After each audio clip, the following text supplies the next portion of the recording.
Hi, I'm Carl with Abt, and in this video we're going to talk about some of the differences between Samsung's new NU7100 series and 8000 series UHD TVs. The 7100 is their entry level into this category, and the 8000 is the highest model in this category with a flat screen. For this video we've got a 65-inch 7100 series set and a 55-inch 8000 series, which is why they don't appear to be the same size. Other than size though, the features throughout the series are going to be the same. So to start off, we'll talk about the looks. As you can see by the bezel, the pedestals are noticeably different. The 7100 has a really dark gray metallic looking bezel all the way around the screen, and the 8000 has an even thinner dark bezel around the sides and the top, and a slightly thicker chin on the bottom that has kind of a brushed silver finish. The 8000's pedestal is attached in the center and has some cable management built in, where the 7100's pedestal is comprised of 2 feet, with the only cable management being a couple of clips that come in the accessory bag. Still effective, just not as attractive.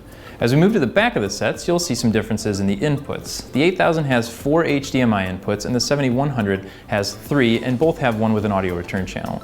They both have 2 USB inputs, an Ethernet connection, and an antenna input, along with an optical audio output, but the 7100 also gets component and composite inputs through provided mini plugs.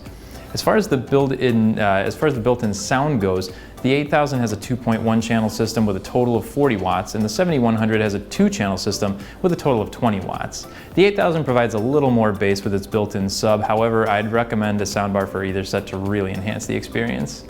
Another difference we noticed was in the Wi-Fi. The 8000 just seems to capture a stronger signal and was loading 4K videos way faster than the 7100. They both have quad-core processors, and getting through the menus was fast on both models, but the Wi-Fi difference was pretty noticeable. The 7100 seemed to buffer for a while, where the 8000 was just picking up right away.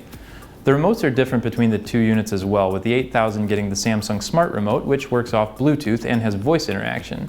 The 7100 has just a basic remote that works off of IR. It's still effective, just not quite as cool. The next thing to note is the viewing angle. Though both are better than the models they're replacing, there is a difference between these two as well. The 8000 has Samsung's ultra-wide viewing angle, which makes a difference when sitting off to the side. Lastly, we're going to talk about the pictures. And keep in mind, we're dealing with the introductory model and the top of the line model within this particular lineup, the UHD series. And you can clearly see the difference. Keeping everything at the factory settings and going through the different picture modes, you can see how much more natural the 8000 looks. Another thing to note is the brightness. When you set both sets to movie mode and look at the settings, you can see that they pump the backlight up all the way on the 7100, and on the 8000 it's actually turned down to 22, so you can tell from that the 8000 is going to offer a brighter picture when needed. The 8000 also gets Supreme UHD dimming and Ultra Slim Array Local dimming, which is going to enhance the details in extremely bright or dark scenes, and in addition you can turn HDR Plus mode on and off, which is going to help out as well. Those are all things missing from the 7100. The difference in picture is pretty clear, but both are good TVs at their price points. So those are the major differences between these two series. Do you think it's worth spending a little more and going with the 8000? Make sure you let us know in the comments. If you liked either of these sets too, you can pick them up right here at Abt in Glenview, Illinois, or on Abt.com. As always, we appreciate you checking out our video, and make sure to subscribe to get updates whenever we post new content.